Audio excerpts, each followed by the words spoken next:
Oke. Jadi di konsep konsep dasar analisis bisnis ini, teman-teman diharapkan bisa memahami analisis laporan keuangan, kemudian apa saja aktivitas dari para investor, kemudian framework-nya seperti apa. Nah, ini proses-prosesnya. Kemudian di sini ada yang namanya menilai lingkungan bisnis. Jadi lingkungan bisnis itu harus diperhatikan. Yang kedua, membaca dan mempelajari laporan keuangan dan catatan laporan keuangan, menilai kualitas laba, kemudian analisis laporan keuangan, memprediksi laba atau cash flow masa mendatang. Oke. Selanjutnya adalah di sini ada menilai bisnis ya, apa jenis kegiatan perusahaan, strategi apa yang digunakan. Ada nggak di sini yang bekerja di perusahaan manufaktur? Ada? Nggak ada? Ada? Ada? Halo? Dari 70 orang ini kok nggak ada ya? Ada? Tidak ada. Nggak tahu. Nggak tahu? Nggak tahu. Bu. Ya, Bu. Ada, Bu. Ada, Bu. Nggak setiap hari Zoom loh ya. Ini Zoom nanti mungkin beberapa minggu lagi baru Zoom. Mungkin sebelum UTS atau kita tidak Zoom lagi ya. Maksudnya tidak setiap waktu kita Zoom ya. Oke, kira-kira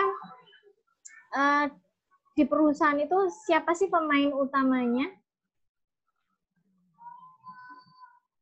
Ayo, siapa? Ada yang tahu? Ini langsung pura-pura langsung ini kameranya langsung di gitu ya, di slice gitu ya. Kira-kira dalam perusahaan siapakah pemain utamanya? Siapa? Bagian produksi. Bagian produksi. Mungkin pendukung ya kalau produksi. Stakeholder, Bu. Ya, stakeholder, investor. Stakeholder. Ya, karena Investor. dia yang membuat keputusan ya. Jadi dia salah satu dari pemain utama perusahaan. Ya, Bu. Oke, kemudian siapa pesaing utama perusahaan? Bisa dicontohkan? Siapa? Contohnya di Sidoarjo ini perusahaan apa, kemudian saingannya siapa? Pesaing utamanya. Tentu saja perusahaan yang memproduksi produk lain yang sama ya. Produk lainnya yang sama. Oke. Kemudian bagaimana hubungan antara perusahaan dengan konsumen dan supplier? Kira-kira perusahaan harus memiliki hubungan yang seperti apa dengan konsumen dan supplier? Pasti ya ketergantungan ya kalau dengan supplier, kemudian konsumen tetap harus memperhatikan kualitasnya. Kemudian bagaimana pengaruh perubahan ekonomi terhadap penjualan dan laba perusahaan? Nah, sekarang kan pandemi nih. Teman-teman kira-kira ada nggak yang terdampak di sini terkait pekerjaannya atau banyak, Bu. Banyak. Contohnya apa? Contohnya kalau koperasi. Kalau koperasi kan itu apa? Orang nasabah baru itu enggak boleh. Hanya menerima nasabah yang lama, yang udah punya nama di perusahaan tersebut, koperasi tersebut. Berarti pengaruhnya ke marketingnya ya, nggak bisa dapat tambahan penghasilan ya? Iya, iya. Ada di sini yang kena. Jadi omsetnya gitu. Omsetnya turun ya? Omsetnya. Oh iya. Ada di sini yang terdampak pengurangan karyawan? Ada? Atau semuanya tidak ada yang terdampak pengurangan mungkin PHK? Ada kan? Mungkin ada ya. Jadi memang perubahan ekonomi sangat luar biasa. Bayangkan kalau COVID ini sampai Desember. Apa yang terjadi? Indonesia sudah resesi loh. Apa kalian nggak khawatir? Karena negara sekarang kita analisis ya. Kita sebagai seorang akuntan kan harus menganalisis. Ya kan? Kalau misalnya pengeluaran kita semakin banyak, memberikan katakanlah memberikan bantuan kepada masyarakat, tapi kita tidak bisa jualan ke luar negeri. Kira-kira yang terjadi nanti apa? Tidak hanya resesi, penurunan daya beli, tapi juga bisa juga krisis.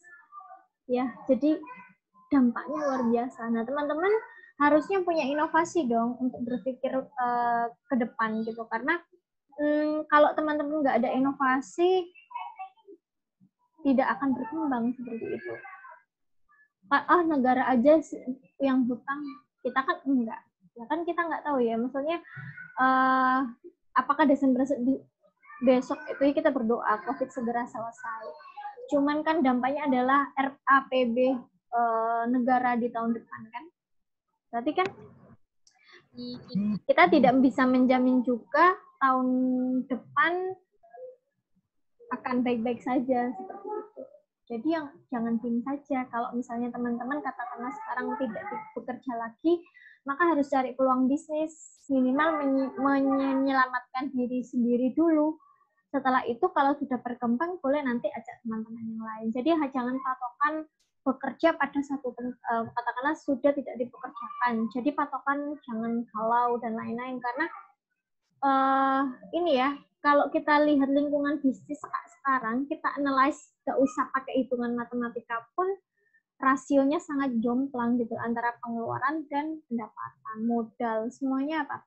Hutang gitu ya. Teman-teman biasa lihat di jalan banyak orang-orang yang resto-resto besar turun ke jalan karena mereka menghindari yang namanya pilot. Nah, kalau pilot bagaimana?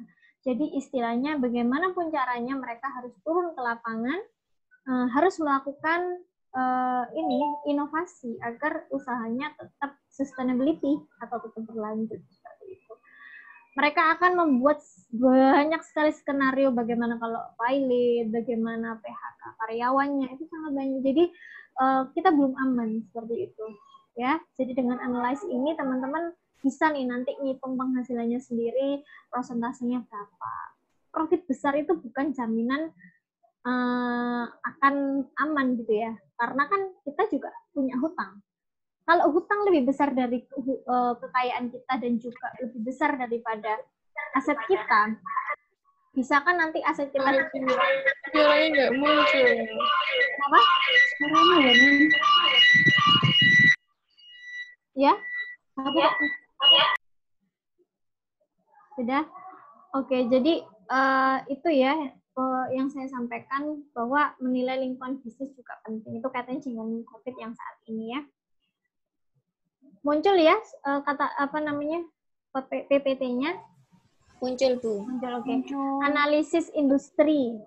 Nah, di sini kita lihat kan yang saya dengar kemarin, yang dekat dari industri yang dekat dari Umsida, Eko ya. Eko sudah banyak melakukan beberapa PHK, tapi belum masang.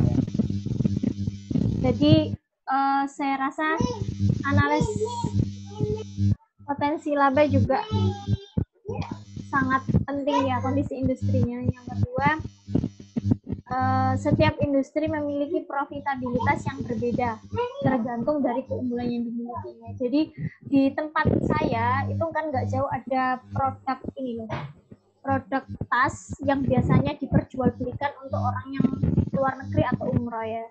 Otomatis itu keunggulannya. Nah, kalau pandemi nggak bisa berangkat, kira-kira harus ngapain? Harus mencari keunggulan lainnya yang memang sekarang lagi dibutuhkan. Oke. Kemudian teman-teman pernah dengar kemarin ada masker scuba yang lagi laris, sekarang sudah tidak boleh. Bayangkan kemarin sudah ada pesanan berapa ribu kemudian di cancel. Berarti itu menjadi salah satu tantangan. Nah, yang ketiga kompetisi industri ya. Di sini kompetisi industri juga sangat luar biasa ya. Sekarang yang tidak tersentuh oleh COVID, tidak terdampak COVID, apa ya industrinya? Di itu dulu Mbak, di apa dulu? Yang tidak tersentuh dengan COVID, apa industri yang tetap survive? Ada yang bisa ngasih contoh nggak? Industri yang tidak? Makanan. Makanan masih tersentuh. Yang yang kira-kira tidak sama sekali tersentuh dengan apa? Sanitizer, Bu. Farmasi. Obat-obatan dan Obat-obatan. jaringan provider ya. Iya. Di mute dulu. Bakar mesin. Ya. Kemudian apalagi yang tidak tersentuh COVID? Amina, Bu. Penjual paket data. Iya, maksudnya provider tadi ya. Kemudian jaringan WiFi. Kemudian yang tidak tersentuh lagi itu ini ya. Amina. Properti. Nggak ada yang beli, Mbak. Berdampak, Bu. Iya, jadi Tapi tetap mahal. ya tetap mahal ya.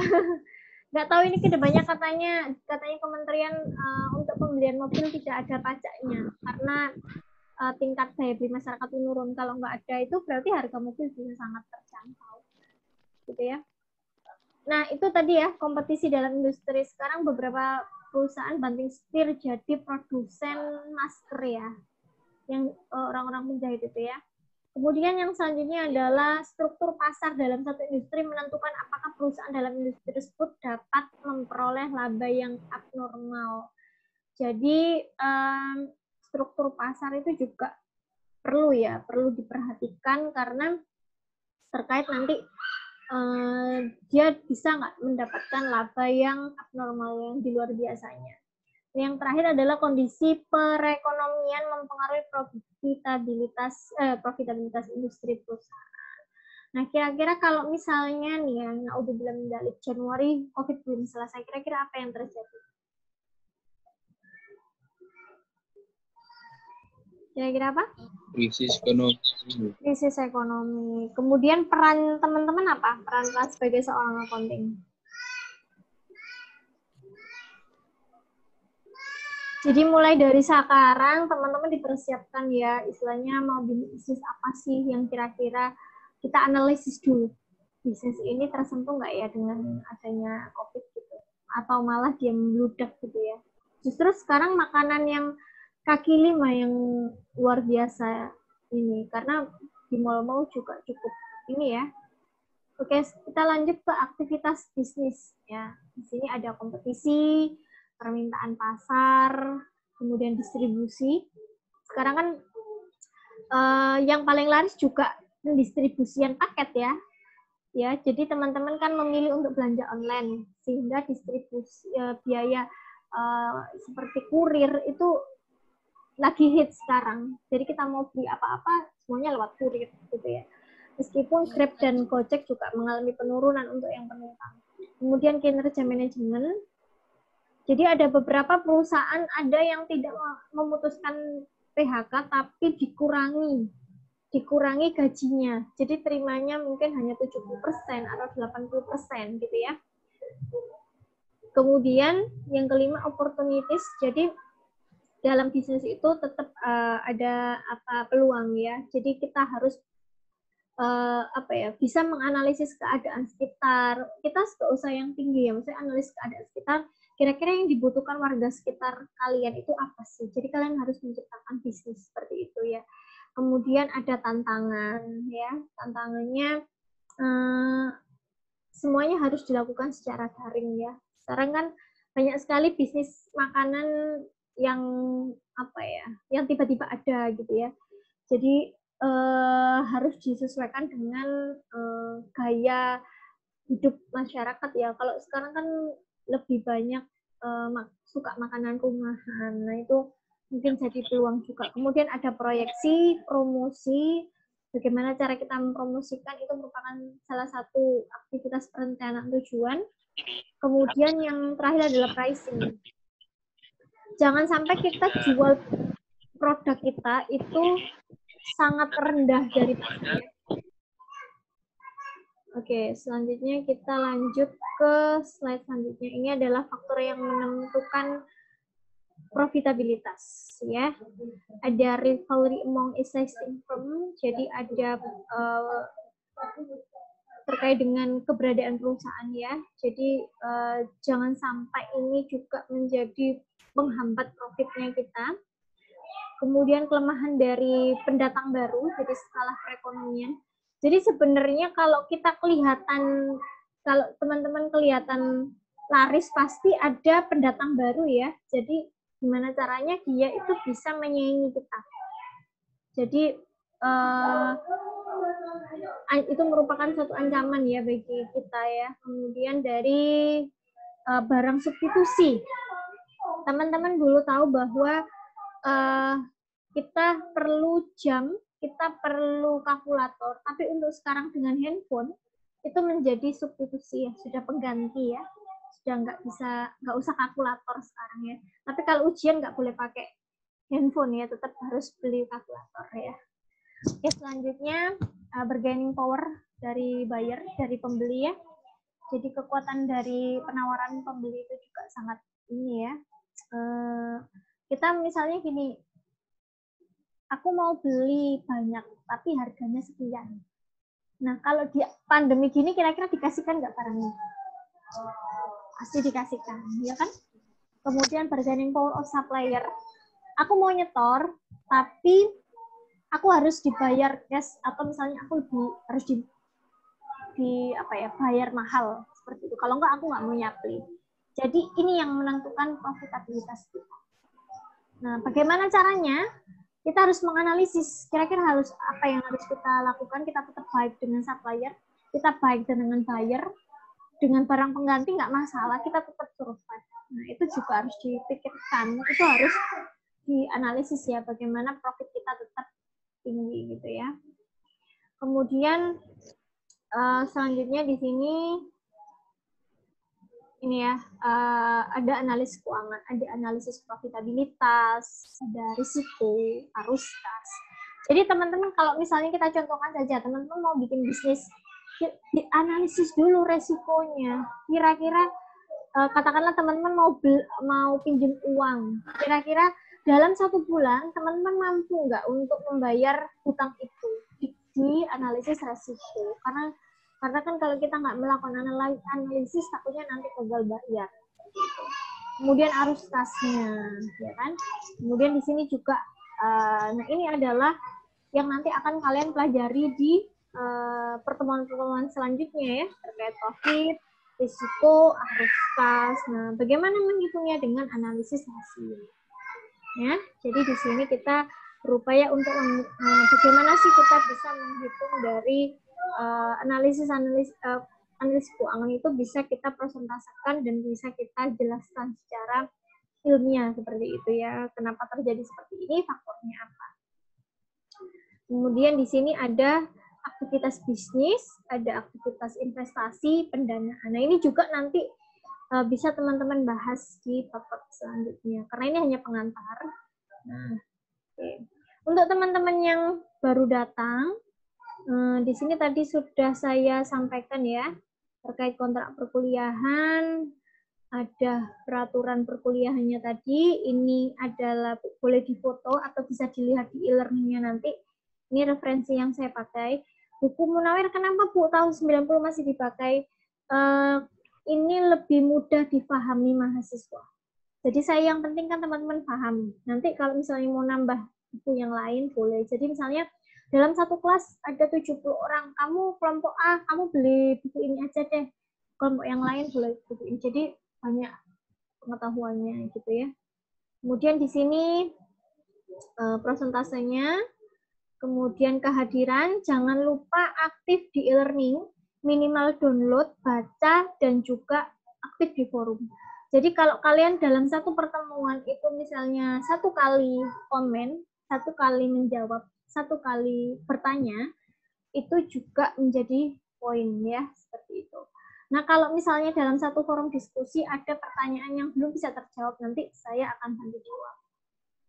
Nah, gitu ya. Jadi akan saya bantu untuk menjelaskan. Nah, nanti teman-teman kalau misalnya PPT-nya akan saya lihat kira-kira apa yang perlu di-review dari hasil PPT yang nanti teman-teman share. Ya, nanti bentuknya. Nah, di sini keaktifannya seperti biasa, di diskusi boleh. Tugas, hari ini tidak ada tugas, jadi yang baru masuk tidak ada tugas untuk hari ini. Tugasnya kelompok ada PPT input suara, kemudian di save habis video, kemudian upload YouTube, linknya di share di grup WA, nanti saya upload di e-learning. Jadi semuanya bisa akses dari e-learning ya. Kemudian ya. Apa? Ini nanti PPT-nya diberikan di e-learning. Nanti aja saya yang upload itunya, linknya. Jadi teman-teman hanya mengerjakan PPT input suara, save as video. Kalau memungkinkan langsung dikirim. Kalau YouTube kan cepet kan Mbak, uploadnya nggak terlalu lama kalau di Google Drive. Nah nanti kalau saya nggak sempat upload di YouTube, boleh nanti saya uploadkan. Nanti teman-teman yang lain bisa melihat presentasi kalian melalui video. Gitu ya. Yang apa itu yang kalau misalnya kan setiap sesi kan ada pertanyaan, terus kan ada yang jawab, itu yang jawab biasanya kan ada yang di luar kelompok. Kalau yang menjawab jadi gini, Mbak, tolong dimatikan dulu Mbak. Nah, kalau misalnya di satu sesi pertama itu, jadi teman-teman dari audiens itu memberikan pertanyaan berupa 6 pertanyaan karena mahasiswanya cukup banyak. Nanti yang jawab adalah yang presentasi. Tapi sesi kedua itu yang presentasi memberikan penawaran pertanyaan bagi 6 mahasiswa audiens. Jadi yang tidak melulu yang jawab adalah dari yang presentasi. Karena katakanlah 10 anak ditawar 70 anak itu kan luar biasa. Nah, kalau sampai pada waktunya ternyata teman-teman pemateri tidak bisa menjawab, itu boleh nanti izin dulu mau bantu jawab. Atau misalnya temannya salah jawab, boleh membenarkan. Itu otomatis apapun aktivitas kalian di situ akan ke-record. Gitu ya. Kalau semisal mau jawab tapi udah dijawab sama orang lain dan bukan kelompok kita sendiri gimana? Izin dulu yang pasti. Kalau misalnya dia tidak kebagian, kan nanti sebelum masuk e-learning nanti akan di list di WA siapa saja 6 penanya dari dari kelompoknya yang mau diberikan ke presentasi. Kemudian sebaliknya pertanyaan yang ditujukan untuk audiens. Jadi nanti akan di list 6 orang. Nah, ketika ada kelompok lain yang ingin masuk, ingin aktif, maka harus izin dulu. Kira-kira sudah ada jawaban atau belum? Kalau belum ada, boleh nanti jawab. Gitu. Tapi kalau, ini sudah mau dijawab, nah berarti bisa setelah dijawab, boleh, saya mau nambahkan saja. Seperti itu. Jadi tidak menggugurkan kewajibannya si penanya. Katakanlah nanti jam berapa, 6:30 sudah mulai ngelis aja. Saya yang tanya ini dengan NIM berapa, nanti tinggal ketik aja di forum, jadi nggak royoan. Ya, jadi di WA sudah di list angka 1 sampai 6 sesi 1 siapa aja yang ditanyai, katakanlah, atau yang bertanya sesi 2, jadi tidak ada royoan. Nah, kalau ada misalnya dia di luar list, ya monggo nanti bisa izin dulu, apakah tidak bisa jawab. Nah, nanti saya bantu jawab. Jadi tidak mengambil jatah keaktifannya temennya, gitu ya. Iya, permisi Bu, mau tanya. Itu kalau yang masalah absensi ya, kan kalau seandainya ada yang kerja pas shift 2 gitu loh Bu, kalau pas malamnya kerja itu apa perlu moving ikut yang kelas pagi apa gimana? Nggak usah. Jadi kan besok kan saya absensinya teman-teman nanti bisa akses di e-learning. Jadi kalau misalnya kan tidak setiap hari Zoom, Mbak. Jadi absennya itu nanti Mbaknya malam nggak sempet ya. Mungkin besok bisa komen di forum mau menambahi atau misalnya Mbaknya.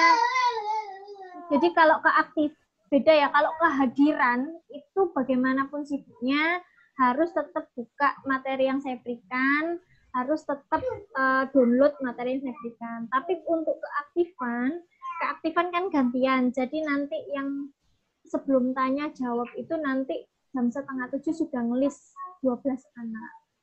Gitu. Jadi kalau misalnya pas waktu lembur nanti boleh Bu izin, tapi besok saya akan akses e-learning. Gitu. Berarti kalau semisal nggak ikut Zoom-nya, nggak apa-apa berarti yang terpenting. Nggak, Zoom-nya cuma 1 kali ini aja. Nanti kedepannya sih. Oh, selanjutnya pakai e-learning.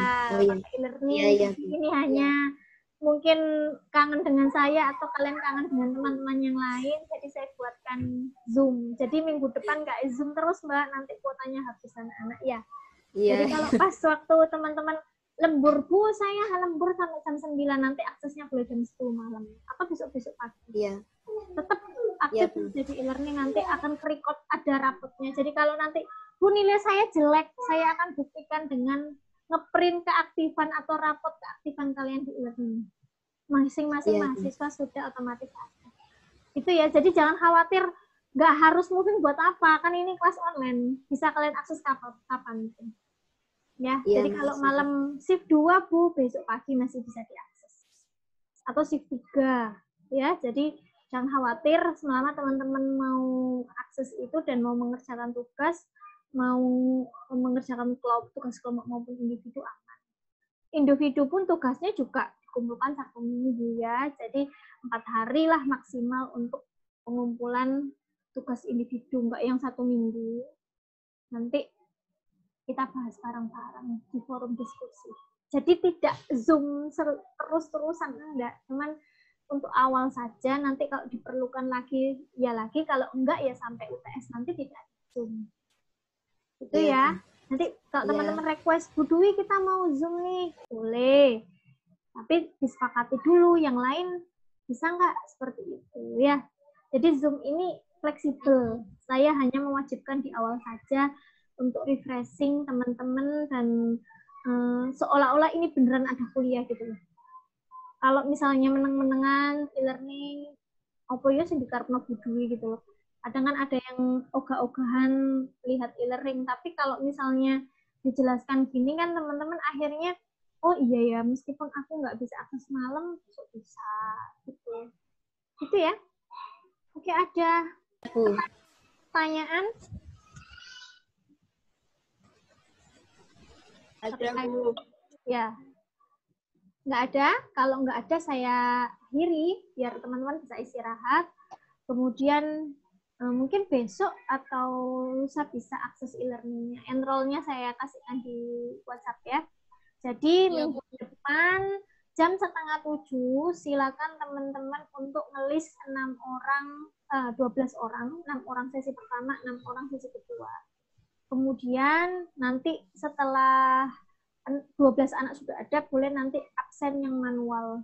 Absen manual itu hanya ditulis NIM-nya saja, karena 77 anak, jadi sangat banyak sekali. NIM paling belakang, atau NIM full nggak apa, NIM aja, nanti bisa saya itu, nggak usah pakai nama ya, NIM saja. Dan untuk menghindari titip NIM, makanya kehadiran tidak hanya dinilai pada saat absen di WA, tapi keaktifan dia akses di e-learning, baik itu materi, tugas, maupun forum. Gitu ya. Jadi jangan khawatir, Bu, saya lupa absen. Itu nggak ada. Jadi kalau teman-teman lupa absen, boleh konfirmasi, tapi tetap saya lihat bagaimana aktivitas dia di e-learning. Gitu ya. Jadi ini tergantung manajemen waktunya teman-teman. Tugas harus segera dikerjakan agar tidak menumpuk. Gitu ya. Dan saling mengingatkan temannya, kita masih ada 4 bulan ke depan sampai bulan Desember. Oke. Mungkin itu yang bisa saya sampaikan pada malam hari ini. Semoga bermanfaat. Sedikit refresh materi pengantar. Segera untuk hunting buku. Boleh nanti, Bu, kita ini, Bu, lagi pandemi nggak punya uang. 1 kelompok 10 orang beli 1 buku boleh. Yang penting harus punya buku. Oke? Iya, Bu. Ya, Bu. Oke, saya Bu. akhiri pertemuan pada malam hari ini. Terima kasih atas keaktifannya dan kehadirannya. Saya akhiri. Wassalamualaikum warahmatullahi wabarakatuh. Waalaikumsalam. Saya foto dulu ya. Bentar, saya foto dulu. Saya foto dulu, jangan keluar dulu ya. Sebentar, saya foto dulu. Sebentar, saya bergaya, Bu. Nggak usah. Siap.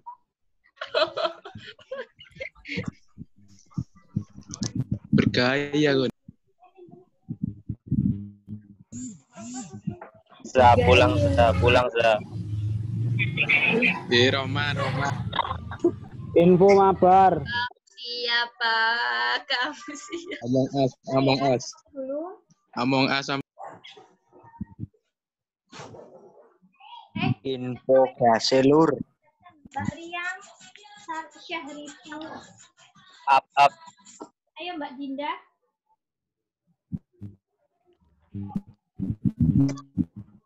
Anggap aja ini seminar ya.